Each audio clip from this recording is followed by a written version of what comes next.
कुछ खबरें ऐसी होती हैं जो सिर्फ खबर नहीं रहती, वो बन जाती है समाज के माथे पर एक गहरा घाव। एक ऐसी घटना जो सवाल करती है हमारी लापरवाही पर, हमारी बढ़ती बेलगाम रफ्तार पर और सड़क पर दिखाए जाने वाले उस खूनी रोमांच पर जिसे कुछ लोग स्टंट का नाम देते हैं।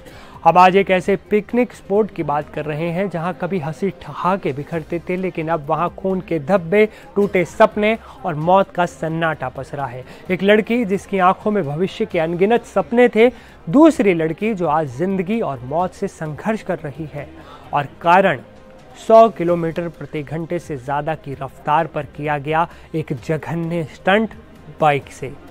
इन स्टंटबाजों ने सिर्फ एक जिंदगी नहीं छीनी, इन्होंने छीना है एक परिवार का विश्वास, एक समाज का सुकून। सबसे शर्मनाक बात तो ये है कि इस कत्लेआम के बाद उन दरिंदों ने इंस्टाग्राम पर जश्न मनाया। आज हम इस लापरवाही की पराकाष्ठा पर चिंता जताएंगे और पूछेंगे कि कब रुकेंगे ये डेथ जोन का खेल, कब रुकेगा। नमस्ते, मैं हूं असीम और आप देख रहे हैं एनडीटीवी इंडिया। दोस्तों, ये दुखद घटना यूपी के कानपुर के गंगा बैराज की है। भाविका गुप्ता बीए की छात्रा अपनी सहेली नेहा के साथ बस कुछ पल सुकून के लिए वहां गई थी। वो नहीं जानती थी कि सुकून की वो शाम उनकी जिंदगी की आखिरी शाम बन जाएगी, गुरुवार की काली शाम। भाविका अपनी स्कूटी मोड़ रही थी, तभी मौत 2 स्पोर्ट्स बाइकों पर सवार होकर उसके सामने आ गई। 110 किलोमीटर प्रति घंटे की अंधी रफ्तार से वे हवा को चीरते हुए आ रहे थे। स्टंटबाज जिनके लिए सड़क नियम, कानून या किसी की जान की कोई कीमत नहीं थी।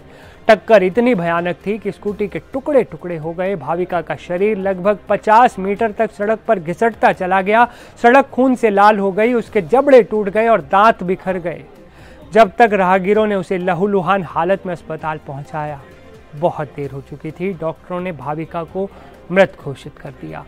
उसकी सहेली नेहा आज भी जिंदगी के लिए संघर्ष कर रही है, काल से लड़ रही है।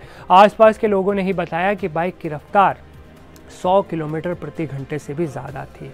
घटना को अंजाम देने वाले 4 आरोपी मौके से भाग निकले, लेकिन अपनी बाइक यूपी 78 HM 3986 नंबर है उसका, वहीं छोड़ गए। इसी बाइक पर लिखी एक इंस्टाग्राम आईडी ने उनकी शैतानी चेहरे से नकाब उतार दिया। जब भाविका के मातम में डूबे परिजनों ने उस आईडी ब्रजेश निषाद _R155M को खोला तो उन्हें आरोपी ब्रजेश निषाद और उसके दोस्तों की बेशर्मी का सबूत मिल गया।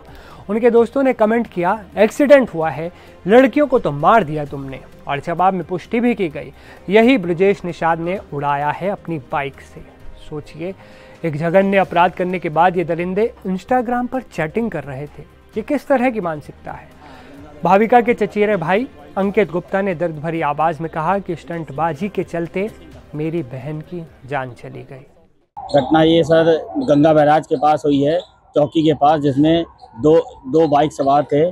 वो रेसिंग कर रहे थे, जिसमें लड़कियां लोग थी, 2 लड़कियां थी, वो जा रही थी और उनका वो बाइक टर्न कर रही थी अपनी स्कूटी, तो उन्होंने काफ़ी रेसिंग कर रहे थे तेज़ी से, उससे स्कूटी से टक्कर हुई, जिसमें लड़की एक्सपायर हो गई और दूसरी लड़की हॉस्पिटल में एडमिट है।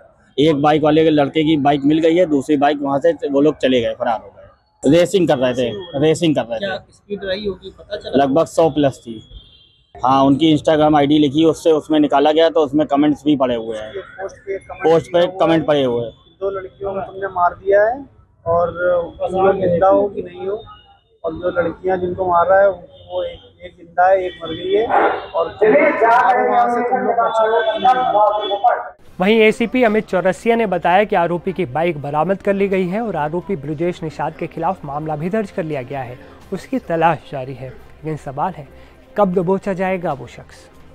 थाना नवाबगंज पे गंगा बैराज क्षेत्र में एक बाइक व एक स्कूटी में आमने सामने भिड़ंत हो गई।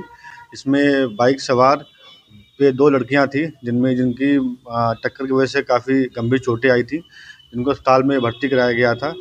इलाज के दरमियान घायल जो एक लड़की थी जिसका नाम था भाविका गुप्ता, उसकी मृत्यु हो गई है व एक अन्य का इलाज चल रहा है। लड़की उन्नाव बताई जा रही हुई। मौके से बाइक बरामद हो गई है, उसके बाद प्रयास किया जा रहा है जो बाइक सवार था।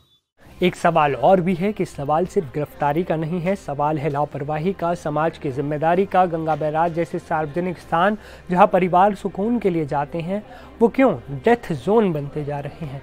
क्यों कानून का डर इन स्टंटबाजों के मन से खत्म हो चुका है? और क्यों सोशल मीडिया पर अपराध का जश्न मनाया जाता है?